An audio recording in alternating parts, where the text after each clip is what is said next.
partnership with our friends at EXPO Chicago on the occasion of their exhibition weekend, and really privileged to be featured alongside the esteemed artists, the curators, art supporters, cultural leaders, galleries, who are gathering together virtual today, almost like we're all together in a room together. A little background about the Arts Funders Forum before we get underway. We launched in 2018 with the mission of shaping the future of cultural philanthropy and increasing private support for arts and culture.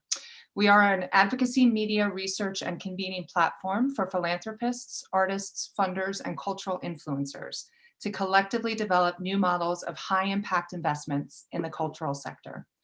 Through research and thought leadership, storytelling and advocacy, and events and convenings, AFF encourages and supports inventive funding vehicles, new collaborations and partnerships, and compelling narratives about why the arts matter. We launched Arts Funders Forum as we were witnessing three important converging trends. One, that we were witnessing the largest intergenerational transfer of wealth in history. Two, there was a decline in arts giving as overall charitable giving was on the rise. And three, we were seeing a lack of engagement among next generation donors in the arts. Before we launched, we conducted original research with the cultural community and with next generation funders. What emerged was a deep concern over the future of cultural philanthropy, an existential crisis of relevance, if you will. And this was prior to the events of 2020, the public health crisis, the pandemic-induced recession, and the growing social justice movement. We believe that we must collectively remake the model of arts funding to better engage rising generations in order to ensure a vibrant future of the arts sector and arts funding. While ethics and leadership are two things that are inherent in almost every discussion about cultural philanthropy and the contemporary arts sector, today's discussion feels like a natural continuation of our June program, which featured President of the Ford Foundation, Darren Walker, and author and editor of Inside Philanthropy, David Callahan. Darren and David contextualized for us the pivotal events of this year and provided our community with a framework for investigating power, equity, wealth creation, and the resulting impact on philanthropy. Believing that we cannot talk about changing arts funding without talking about democratizing pathways to wealth creation and access to the arts. We have been eager to host such pointed discussions since early 2019, when conversations about board leadership and ethical funding sources were put into clear focus by the artists protesting the Whitney Biennial that year. Since then, debates have only intensified and gained momentum in society at large. Within our cultural sector, we are witnessing a variety of approaches to changing the systemic and structural inequities that have persisted for far too long. And while we find ourselves in this global change mindset, we want to further explore how arts leaders can create more ethical structures. So today, we are honored to add three more esteemed professionals to our family of Arts Funders Forum speakers. They are three executive directors from three different types of cultural organizations. This group is working to make their leadership structures more ethical and diverse while centering artists and communities. And they have feedback for us today on how we can pursue these efforts sector-wide. Our hope within the forum is that this collective dialogue will create systemic change in arts funding. And we want to leave this conversation with solid takeaways for change. And as such, we will be following up with our audience today with takeaways from the discussion and that roadmap. So in order to receive that, if you go to our website, artsfundersforum.com, you can sign up and be part of that ongoing discussion. So today, I am honored to introduce our three speakers, beginning with Debra Fisher. Debra is an artist and creative leader working to expand the roles of artists in civic life. Her approach to leadership work is deeply informed by her training as a sculptor, particularly her experience making public art. Debra has served as an art, strategy, and philanthropy advisor to the Rubin family and has worked in many capacities at the intersection of art and civic life in New York City. She is the founding director, executive director of A Blade of Grass, a nonprofit dedicated to nurturing socially engaged art. Blade of Grass provides resources to artists who demonstrate artistic excellence and serve as innovative conduits for social change. Under her tenure, A Blade of Grass has expanded its board and its staff and launched numerous partnerships, including a collaboration with Animating Democracy to launch a digital guide to inspire partnerships between artists and city leadership to directly benefit communities. And they've created the Blade of Grass David Rockefeller Fund Joint Fellowship in Criminal Justice. Writing and lecturing about arts funding and social engaged art, Deborah wrote an op-ed in April for ArtNet News, where she articulated that the art we value and how we value it needs to change with the world around us. I'm specifically thinking about that, this is me talking, this week, given the news that the German federal government will increase its culture and media budget by more than 120 million euros in 2021, giving their total budget over this period to 1.9 billion euros. And stressing the value of art in society, the German cultural minister said, especially in times of crisis, culture is the foundation of our social cohesion. Deborah has also talked at length about value and has noted that the success of arts institutions is increasingly going to depend on supporting and amplifying the value of that connected, participatory feeling we can get from art. And she says that this is a moment that presents an opportunity to recalibrate rather than simply increase our cultural investments. She's also stated that within her organization, the best donors and leaders truly want to understand the radical work artists are enacting. They want to be challenged and to have their lives and actions changed by art. Deborah, thank you for joining us. Also joining us today is Lori Fogarty, who, having previously shepherded a successful $19 million capital campaign and expansion project when she was director of the Bay Area Discovery Museum in Sausalito. Lori was also at SF MoMA as Senior Deputy Director for Curatorial Affairs, and Associate Director of Development. Since 2006, Lori has been the Director and CEO of the Oakland Museum of California, a multidisciplinary museum that brings together collections of art, history, and natural sciences, telling the stories of California and its people. The museum opened during a previous era of racial division and protest in 1969 among the demonstrations to free Huey Newton, the founder of the Black Panther Party, who was on trial across the street from the museum at the courthouse. In Oakland, Lori has spearheaded several transformations for the institution. In 2001, she transitioned the organization from a public to private cultural institution, getting core support for capital improvements from a bond initiative passed by Oakland voters. And then she led the museum's $63 million campaign in building renovation, which included a reinstallation of gallery space and enhancements to the museum's landmark building. Most recently, Lori has led the organization in innovative reframing of what a museum is and who it is here for. In 2012, they restructured operations to center the visitor at the museum. Over the past few years, acknowledging the demographic changes to the city of Oakland and that the museum had witnessed significant changes to their audience makeup, the museum embarked on studies to identify their social impact. They developed metrics to measure success differently and frame their work in a different way. As Lori told ArtNet News in an article in February, the museum now asks, what is the difference we are trying to make in the world? In a recent op-ed she wrote in June in ArtNet, Lori detailed this decades-long journey towards building a more equitable institution and said, the commitment to equity, which is baked into our DNA, is also compelled by our location in one of the most diverse cities in the country, defined by a history of social justice and activism. We'll get into this and welcome Lori. And last but not least, and I'm almost done talking, I promise, we are joined by Frederick Jonker, who is the executive director of the Carolyn Glasoe Bailey Foundation, which is based in Ojai, California. Freddie has been an executive leader, a chief fundraiser, and a curator in contemporary art museums and galleries throughout the United States and in Mexico. He's been at the Museum of Contemporary Art in Santa Barbara, New York Sculpture Center, NADA, both in New York and Miami, and has also been an independent curator. He brings to this discussion a history of work with trustees, promoting organizational change, cultivating new audiences as donors, and particularly doing that within growing centers of cultural production and philanthropy. The foundation supports and advocates for the arts and sciences through unrestricted cash grants for visual artists. The foundation, which is a 501c3, was founded in 2015 to celebrate the legacy of the esteemed art patron and private art dealer, Carolyn Glasoe Bailey.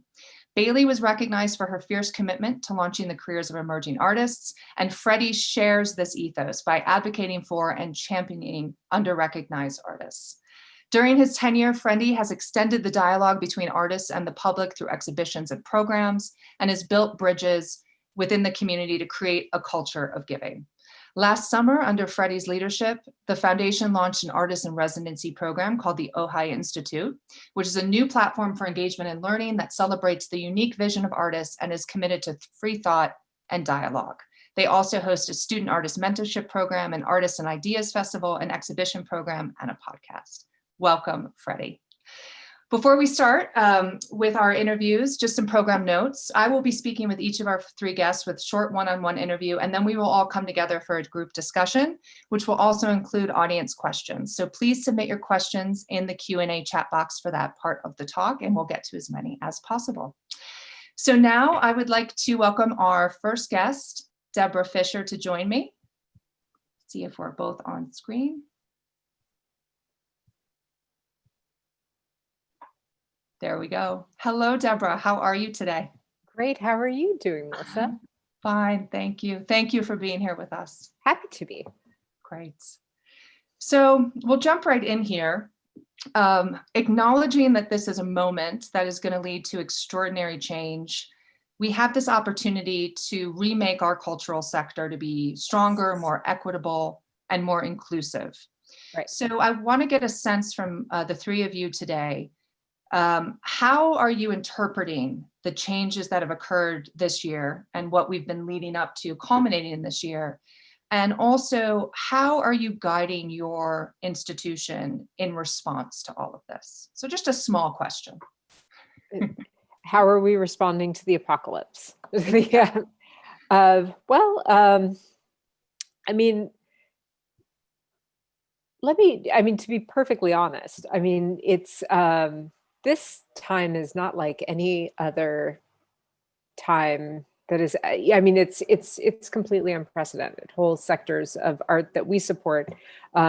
Just to back up, A Blade of Grass supports socially engaged art across many disciplines. We work with a lot of theater artists, dancers, visual artists, poets. So we work with a range of mediums, and we're finding that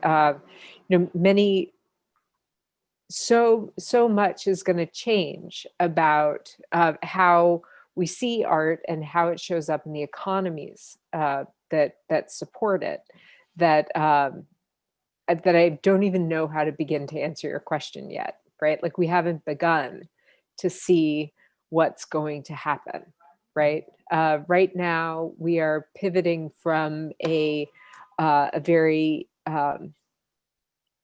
big response, right, to a crisis.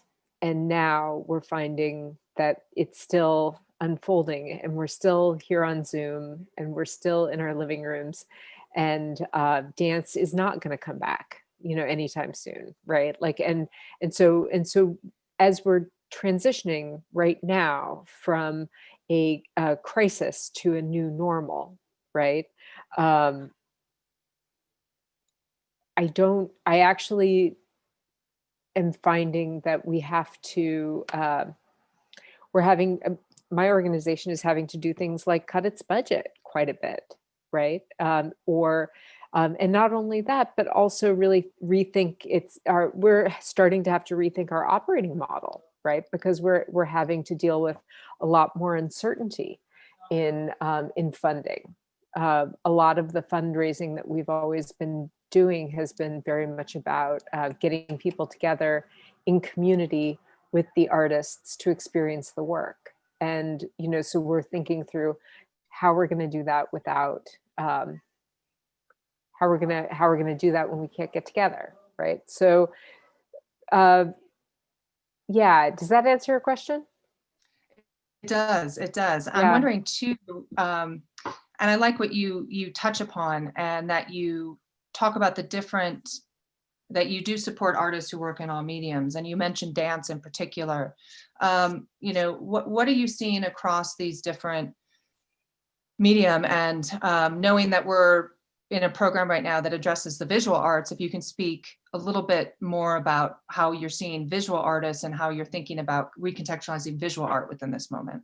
Visual art has a lot better than performing arts, because museums in New York City anyway are starting to reopen, and things are starting to, with social distancing guidelines and things like that. So, I've been to a gallery opening since all of this, for example, right? Jealous. I know it felt crazy.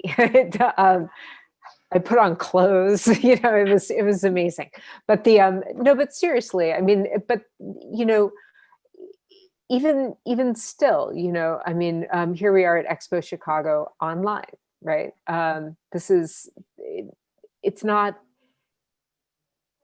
nothing's okay, right, yet. And nothing's really, nobody knows like exactly what's going to happen, right? Because, when I'm talking to our funders and community of support, people are really, it's hard to make plans. Yeah. Like, that's all I can say, it's so it's it everything is still kind of, it's not the same as dance, where there's really this sense of this is not going to happen, right? So how are we going to do this, right? Yeah. But it is, and I can say that socially engaged artists are really figuring out how to be useful. That's like a real feature of the work, right? Socially engaged artists are working in communities to advance a specific social change. That's our definition of it. And what we found is that this year we let the fellowship support be completely unrestricted with no reporting requirements whatsoever, because we had no idea what would happen. And what we're finding is that the artists are figuring out ways to keep doing their work, pivoting from theater productions to to online productions, making a podcast instead of getting everybody in New York City together around a birth justice tribunal. That was one project by an artist named Tara Lindley. The working with continuing to work with their communities on the border, because COVID just became yet another issue, that they can create mutual aid and do community organizing around. So the work continues. That's the good news. The support for it is threatened. Mm-hmm. The work does continue. You can say that over and over again. Yeah. I want to talk a little bit about power dynamics, because we cannot talk about cultural philanthropy, ethics, and leadership and not talk about power. Right. So I'd love to hear your thoughts on the power dynamics that are inherent in our current system, and how you work with power structures specifically to achieve a more equitable and diverse structure, leadership, and organization. Sure. We ground this in the work that the artists are doing, right? We have a Blade of Grass has a really wonderful opportunity, because we're only and it's also very challenging, because we're only supporting socially engaged artists. Socially engaged artists are actively moving power in a community.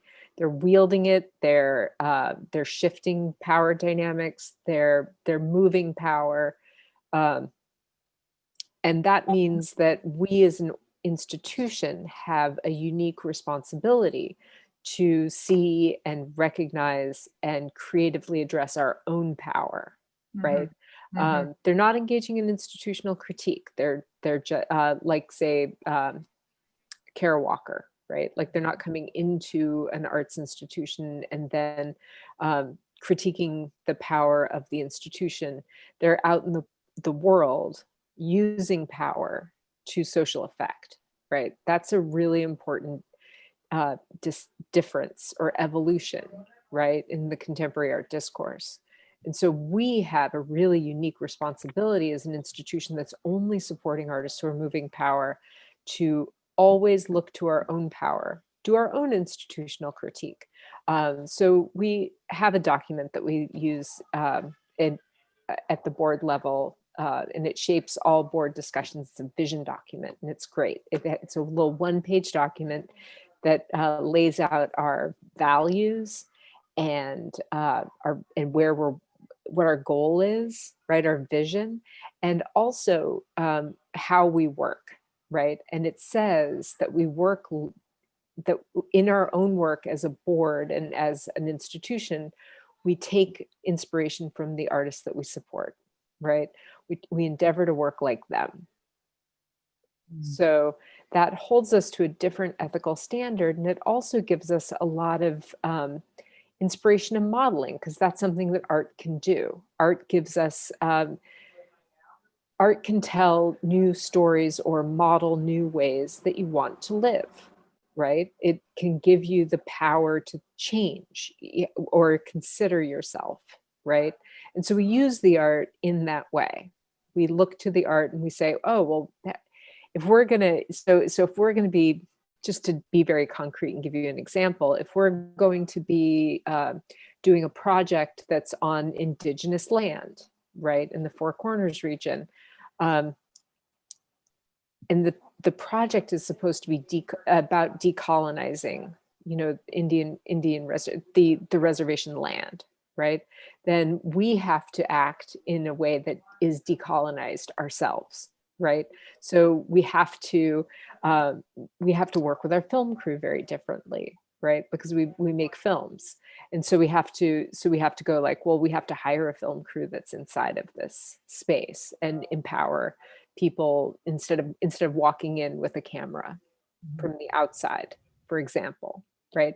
And when we're talking through those kinds of power dynamics vis-a-vis the art all the time, and I think that practice is very helpful. It helps us navigate all kinds of power dynamics. Well, it's the through line of this conversation, and I think for all of our work, is that the artists are leading the way.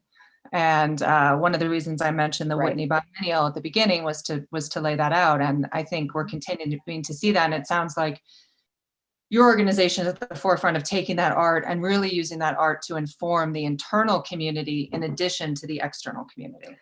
That's the goal. I mean, if you're going to be an audience to a socially engaged art project, the invitation is to consider your own behavior or the way that you are in community yourself, right? Mm-hmm. If you're going to watch other people be in community creatively, then you get to see and reflect on your ability to be in community. Fantastic. Well, this is going to have to be a separate discussion because we could go on with this for a long time. We're going to move to Lori, but bring you back up to continue in these themes of the group discussion at the end. So Deborah, thank you so much. Our next speaker, Lori Fogarty, Director and CEO of the Oakland Museum. Give it a minute for the tech to shift. Hi, Lori. There. Nice to see you. Very well, thanks. Thanks for having me. Thank you for being here. We appreciate it. Glad to have the conversation, and so much of what Deborah said is so inspiring and made me make all sorts of connections. So thanks for teeing us up. Good, right, our pleasure. So I'm gonna give you sort of the same question I gave Deborah in terms of contextualizing how you're interpreting these events of the last, of really the, this year, and how you're shaping the institution in response, recognizing what I mentioned in the introduction, that this has been a decades-long project in which you've been involved. But what's particular about this moment, and what are you seeing, and what can you tell us about?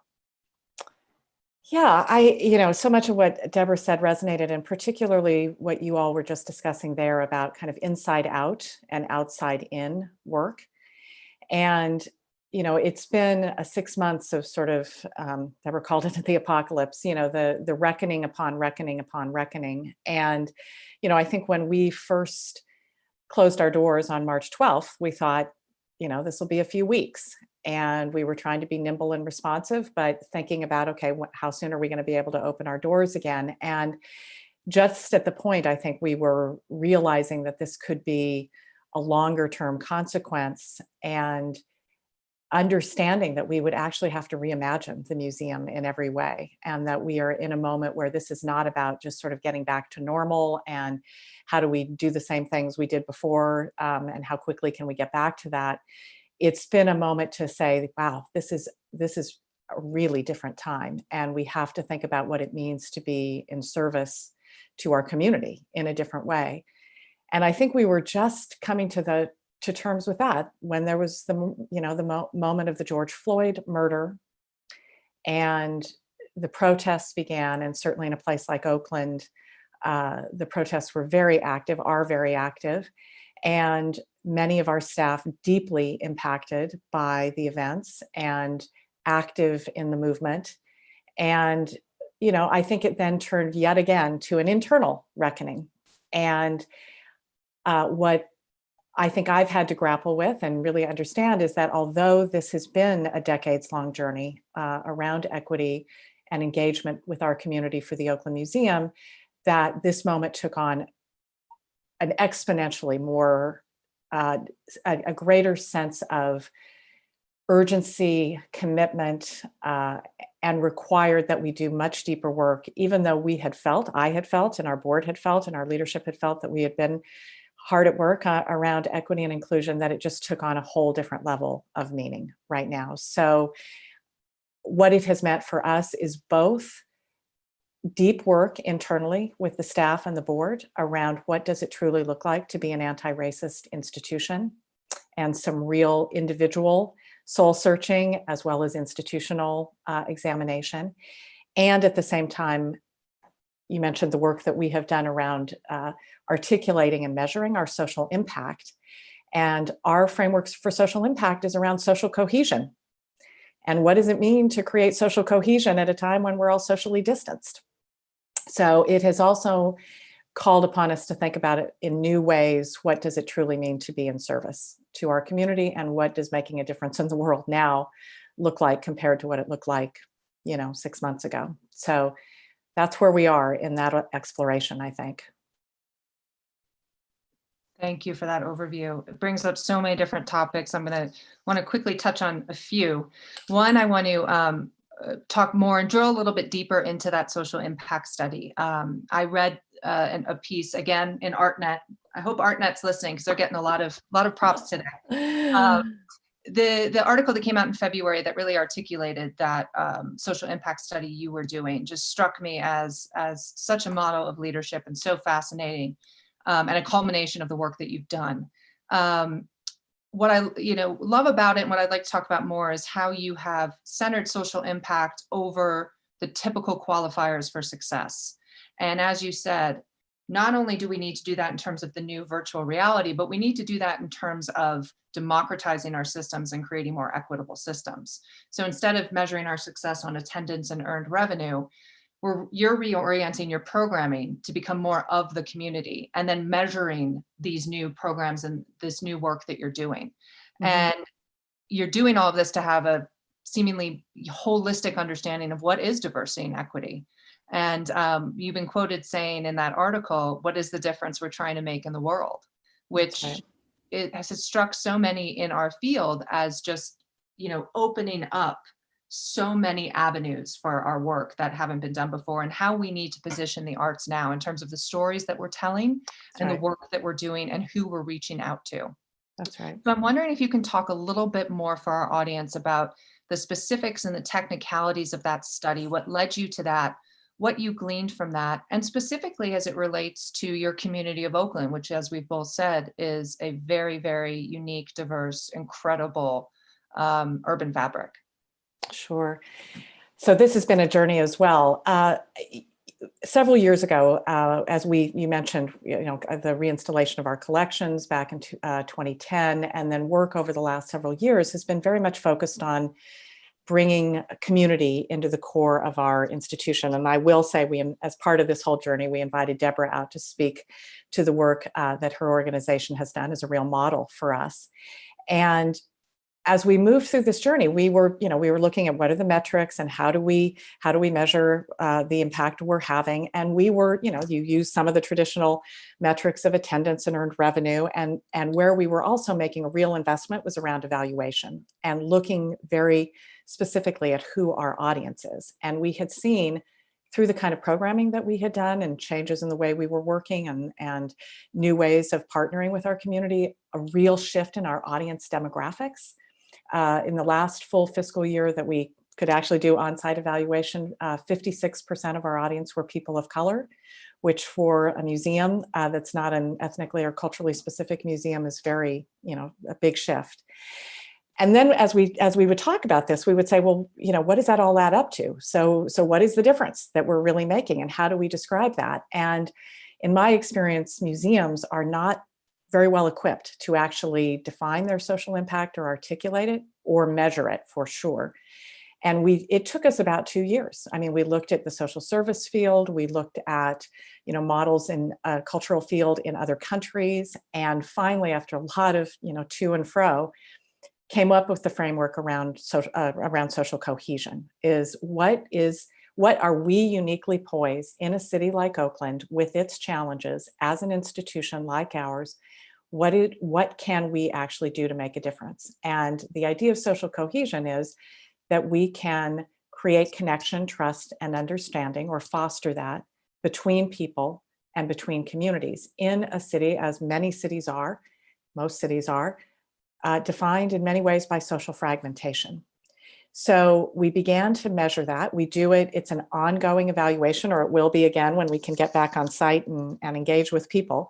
But we wanted to build it into our ongoing evaluation so that it wasn't a kind of one and done study, but is something that we always are measuring our success or where we're falling short in achieving it. And we measure specific metrics. We have about, I guess it's 9 or 10 questions that are part of a visitor intercept study.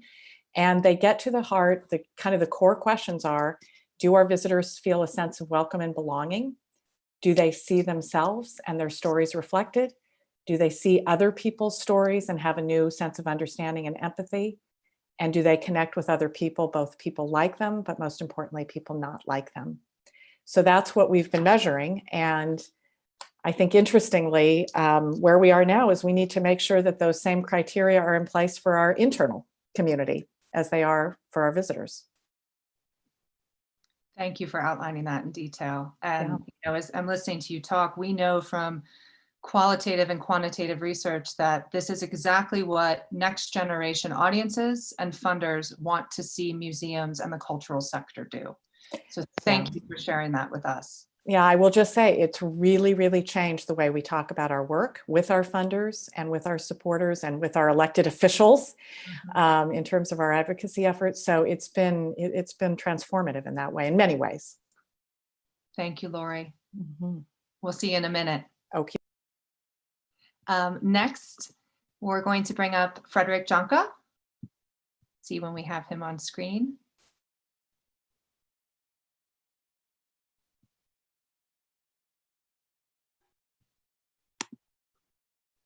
There he is. Hi. Hi, Freddie. How are you today? Fantastic. It's a treat to be here. Hope you're well. Thank you for being here with us. I'm going to pose to you a similar question I posed to Deborah and Lori, which is, where's your brain at? What are your pressing thoughts right now on this topic of ethical leadership, this moment that we're in, and what are you most focused on with regards to that within your organization? Well, I think when we first started having a conversation about this panel, it made me think, where are the boards? I sort of, looking out on the landscape of media, social media, and, maybe board work isn't necessarily always that visible, but at the same time, in these times of crises, this is where one looks for boards to really step up and save the day. And unfortunately, given how many boards are even built, those crises, a crisis like this is not, expected or planned for. And so who ends up saving the day? And I feel like looking across the board, the ones saving the day, again, are the artists.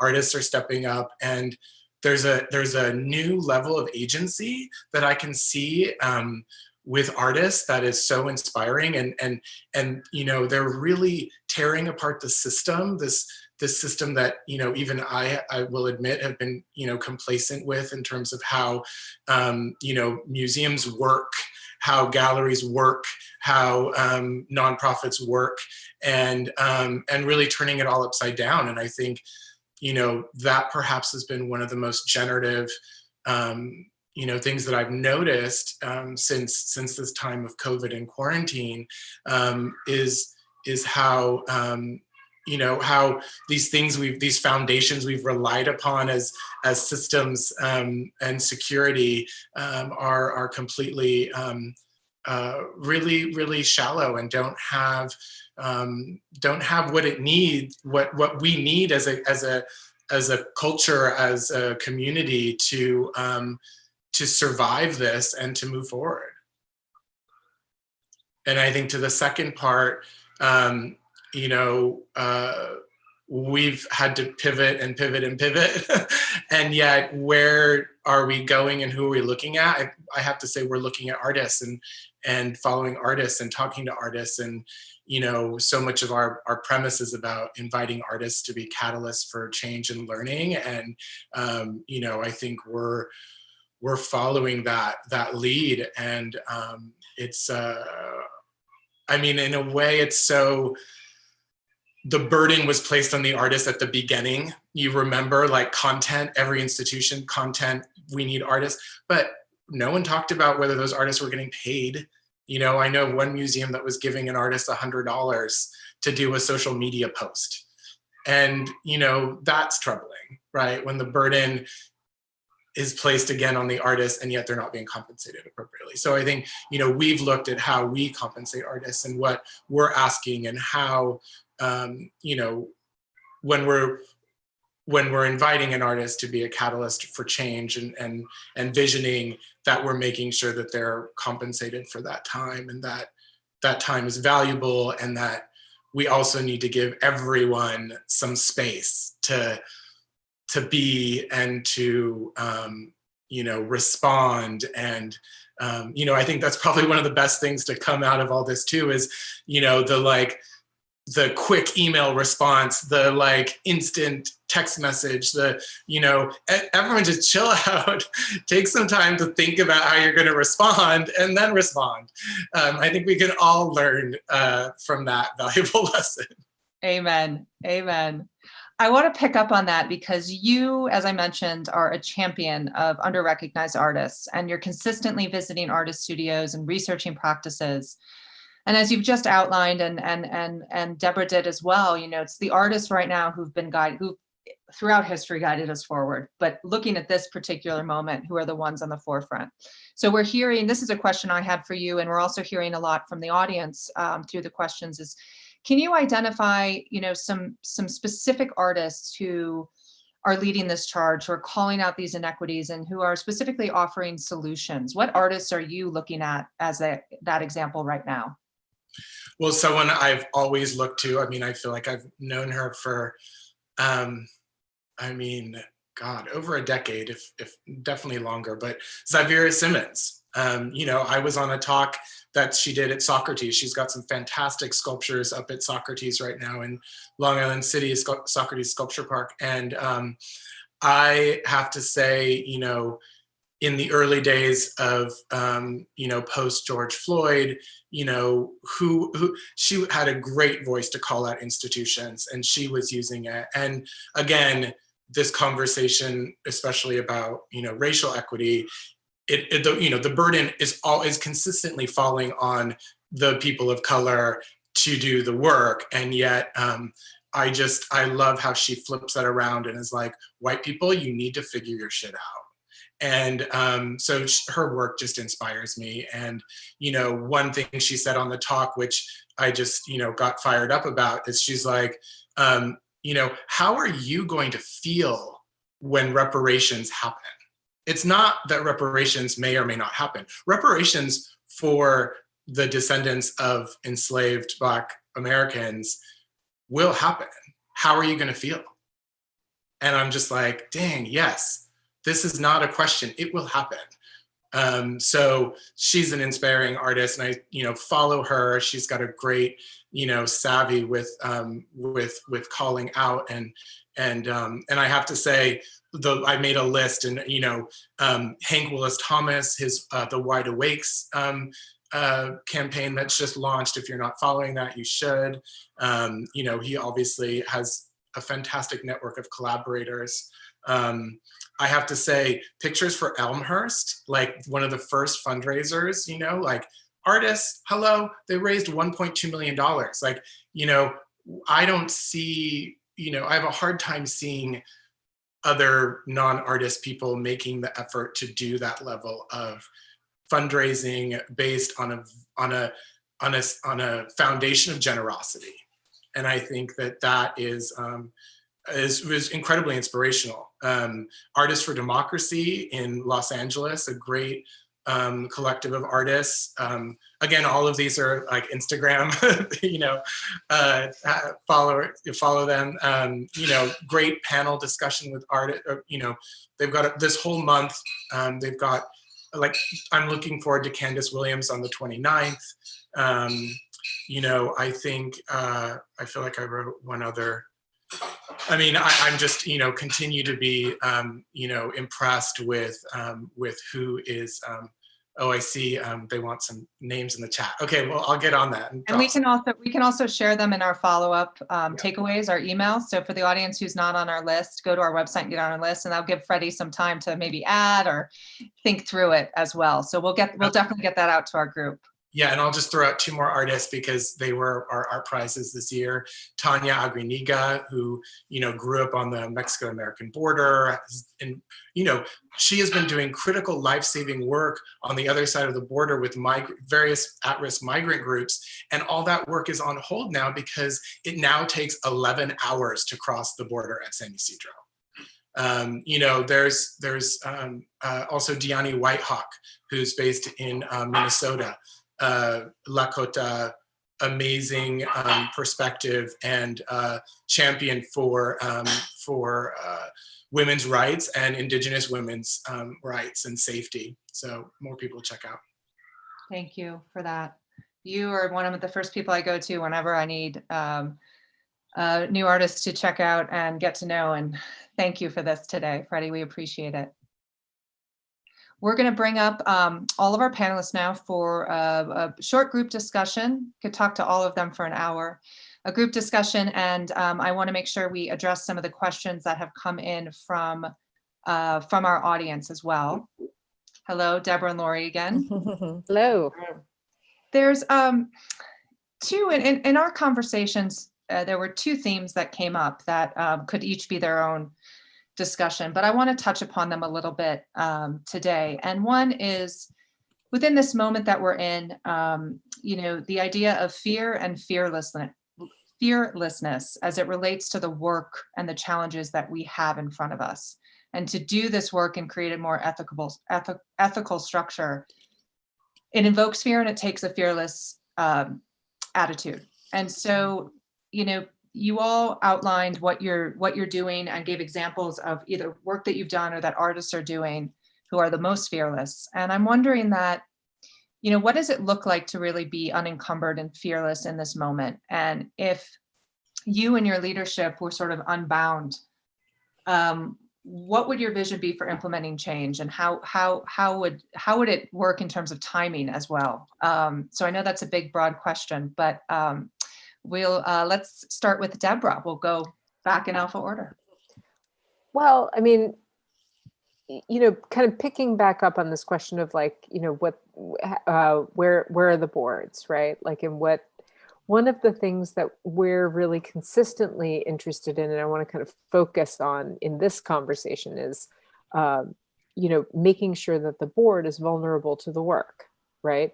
Artists are doing amazing work in communities, but one of the things that we need to do is really take the work seriously and honor it by letting it inform what we do, right? Like, so that kind of fearlessness is really, really interesting to me. And that's incremental, slow work. But to be really concrete and give an example, we supported Dred Scott's slave rebellion reenactment that happened. We supported in 2015 when, it was just it was this idea that was just so compelling that we were like, we don't care if it ever happens. We hope it does. And so, 4 years later, DREAD amassed hundreds of people to reenact the largest slave rebellion in American history in New Orleans. And it was one of the most beautiful things I've ever seen in my entire life. And we organized, and we were able to organize a donor trip for that event that was actually really 100% of our values, and that actually paired fundraising with serious discomfort around racial equity. That's fearlessness, to me. And I'm super proud of everybody who came on that trip, because we organized a 3-day program around learning about the history of slave trade in New Orleans, what people are doing and in community organizing and cultural organizing in New Orleans today. We learned about the history of the slave rebellion reenactment in a way that was really very hands-on, and it was deeply uncomfortable, right? And it was and it was one of the most vulnerable things I've ever seen a bunch of supporters of an arts organization do. I was floored and honored, right, to share that experience with these folks, because they really showed up. And I want to keep doing work like that, right? And that means that my budget is going to be smaller than than some other budgets, because not everybody is game, for that. But that's what I mean when, Melissa, you were saying that the best donors really want to be challenged by the work. That to me is fearlessness. Letting the work change the supporters and boards. Thank you for that. Yeah. Lori, I want to pivot off that a little bit. And in addition to this idea of fearlessness, we've also talked about risk and risk management. And going back to what Freddie said, that, where are the boards? And that, as Deborah has said, that risk management is traditionally the job of the board.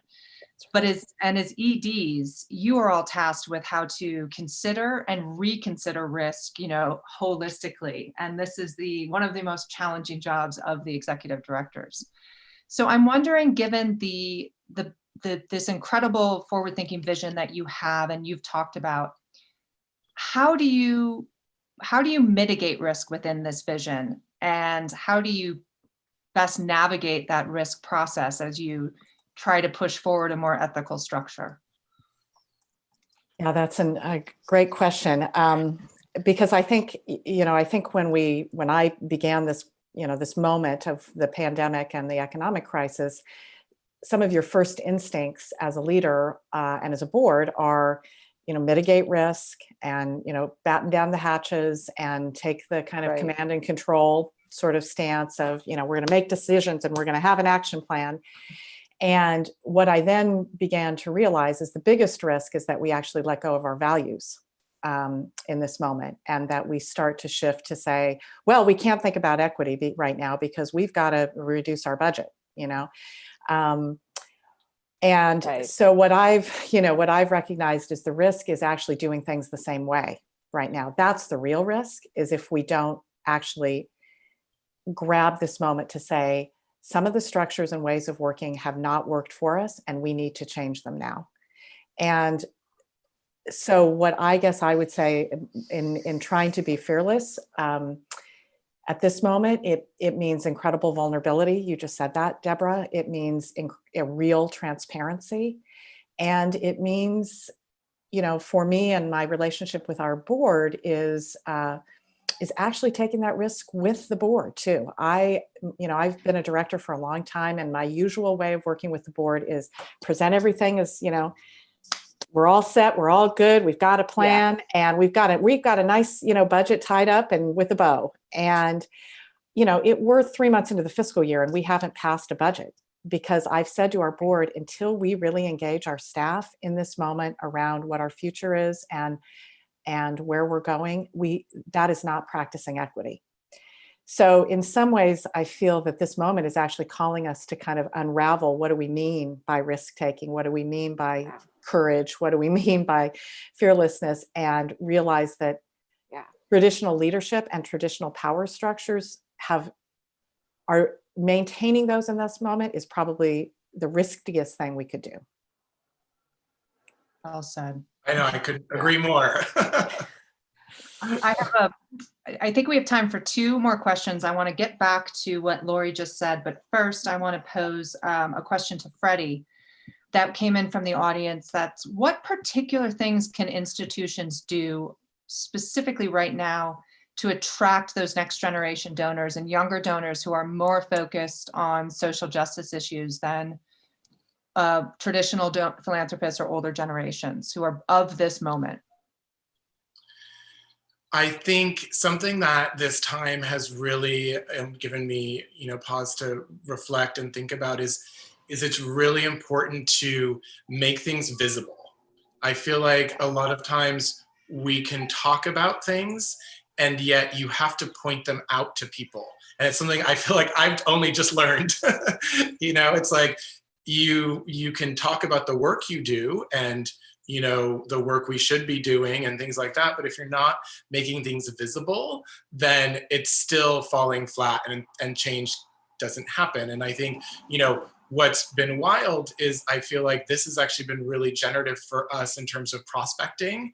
We launched a travel with artists Zoom program. Actually, Tanya did an amazing Zoom camping trip to Baja California, which I still haven't got up online, but I'll get it up there. But and to see that we were able to engage with so many different people, and we fundraised for some of the migrant camps during the call. She raised, I think, like over $800 just in a few minutes of that call. And to see that then there are people that are like, oh, well, when's the next one? And so that's been, an example of how we attempt to make what we're doing visible. And I think, a donor and supporter came to me in, I think it was maybe like maybe it was March, actually maybe April, and I was in the depths of despair, and we had our gala planned for the end of May and our second Artists and Ideas Festival, and we were all jazzed up, and I was like, I guess I'm pushing it to October or whatever, and she's like, no, you need to make it visible, you need to do something, be out there, be present, and I think that being a teeny tiny organization like us in a teeny tiny town, we're able to engage people across the country now in a radically new way. And so we're able to share, our artist's vision and for the future and for, socially and racially inclusive future. But yeah, I think it took me, time to really realize you have to spell things out. You have to point, right? It's like the pointing, like this is what you need to look at. And I feel like we've got some really great new, prospects and voices. And I think that touches into the socially engaged, the younger generation that are on Instagram, that are paying attention to what you're doing on Zoom. Obviously Zoom fatigue is a real thing, but it's been incredible to see how we've been able to kind of diversify, who's coming to the table to listen and to ask questions. I mean, I had a presentation recently with Cole Sternberg about his project, The Free Republic of California, and a prospect that I hadn't heard from, a young gentleman that I hadn't heard from, since the year before maybe, popped up and asked a question about how are the indigenous, the indigenous history of California reflected in this project? I'm like, amazing question. Clearly there's something that resonates with him in particular. So I guess that's kind of what I have to say. Thank you.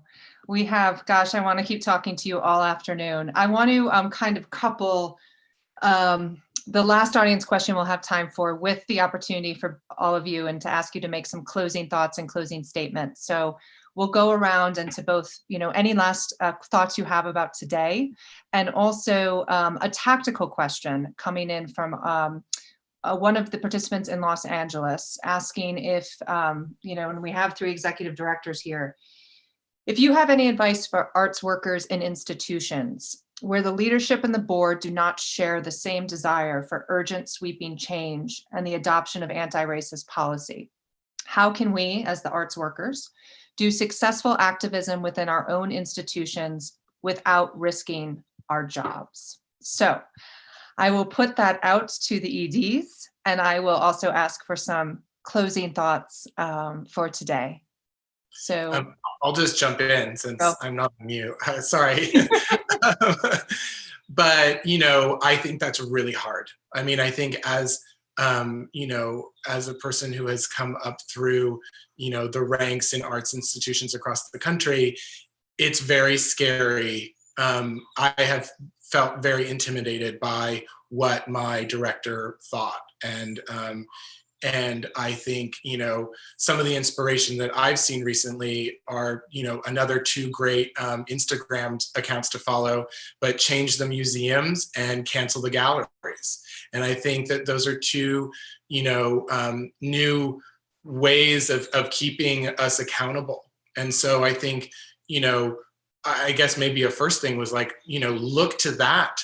A lot of people are sharing their examples about how they've struggled with bringing this topic to their, executive leadership and boards.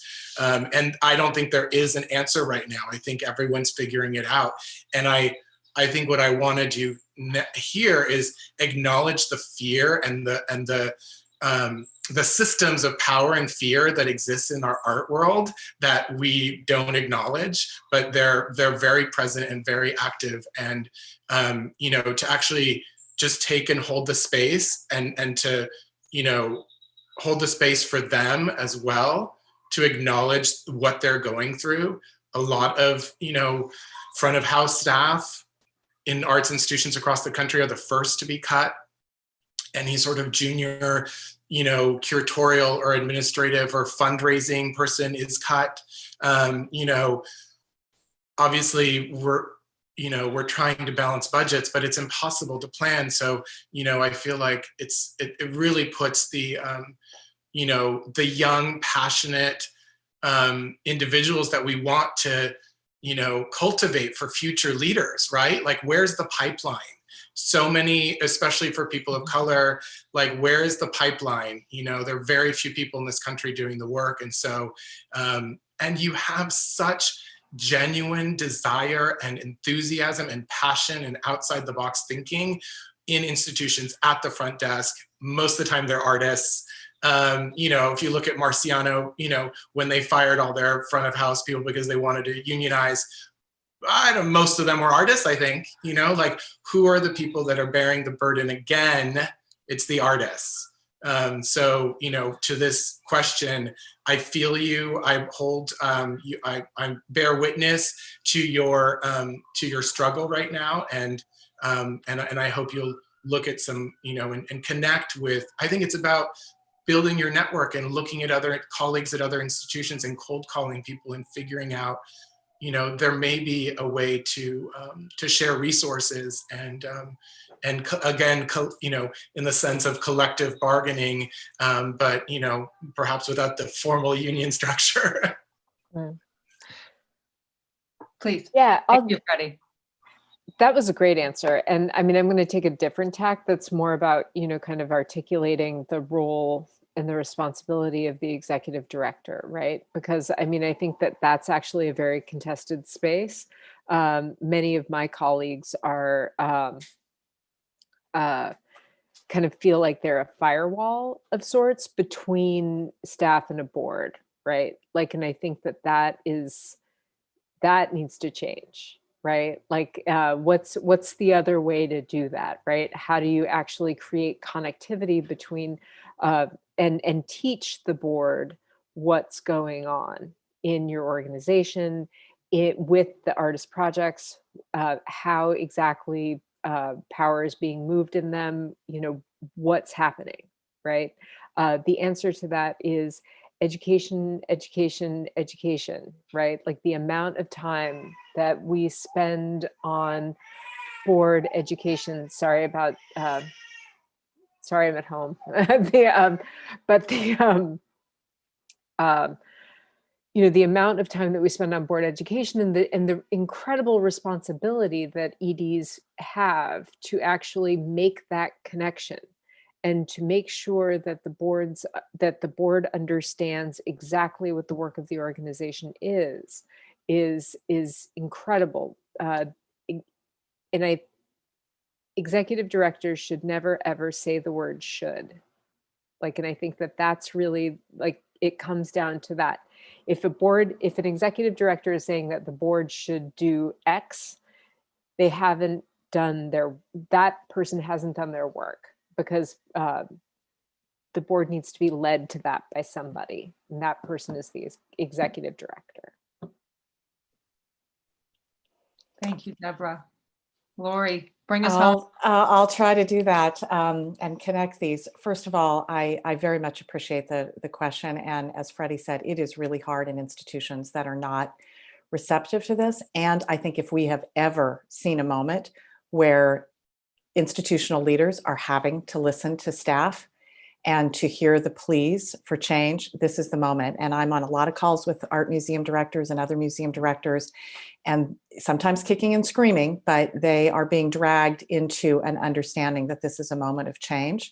So I would say keep it up. The most powerful examples of leadership I've seen lately is frontline staff at my institution. We have been able to come up with a structure that has not laid anybody off or furloughed anyone. We've retained staff, and in this process, really seen voices of leadership like I've just been so powerfully moved, and including yesterday where some of our staff spoke directly to the board around the changes, the reprioritizing they're looking for. And Deborah, it's totally true that executive directors are often in this rock and a hard spot between staff and board, and we need to try to talk about a system that has got to change, is that nobody talks to the board other than the executive director. That is, talk about that's power wrong. privilege. Yeah, that's wrong. That's wrong. So we are now looking for more and more ways for our board and our staff to be directly engaged. And I know, talk about risk at some institutions, but I think that's a place where we could start to go, is that it begins with relationship and trust building, just like in every other part of this work. Thank you. Yeah, just a closing thought too on that is to think about this co-working and co-creating, that right, can exactly. That's between, right. between these groups that traditionally the systems do not allow to even socially engage, right? That's There's right. a power dynamic at play there. And That's so, right. It's especially exciting to think about what can happen when those things truly true. New models of shared leadership, I think, are what I'm really interested in at this point too. Yeah. I love hearing what you're working with, Lori. It's really exciting. Yeah. Thank you. Well, great to hear all of the great work you guys are doing. And we wouldn't be doing this without Zoom, right? Right. So thank you to Zoom. And ArtNet. And ArtNet. Zoom and ArtNet. And Art Funders Forum. And the Arts Funders Forum, yes. And to the three of you for this incredible discussion. I could talk to you all afternoon, and then it's Friday, so we should go out after that. But we can't these days, but we will at some point. But Deborah, Lori, and Freddie, thank you so much for this, for being vulnerable and for offering up really concrete examples of how you are tackling this in your leadership roles and what we can do to make our sector better. Thank you very much. I want to thank EXPO Chicago for their partnership and collaboration. I want to thank the M+D team, which is the driver of the Arts Funders Forum, Sean McManus and Brett Dobbs, and also the producer behind the scenes today, Samantha Keel and Kinga Christian. I want to thank Jennifer Joy and her team at Sutton for being our cultural partners and amplifying the work that we do. And I want to thank everyone for joining us today and your ongoing engagement with the forum and with the Remake the Model series. As I said, if you go to the website, sign up, you can get invitations and you'll get the takeaways from today's discussion as well. And please do stay tuned for the announcement on our October 14th discussion. That's around the corner, and connect with us on Instagram, LinkedIn, email us at info@artsfundersforum.com if you have any questions about today or how you can be more involved. So thank you all so much. I'm wishing you a beautiful weekend. Hang in there, and hopefully we will talk soon. Thank you. Thank you, Melissa. Thank you very much. Bye.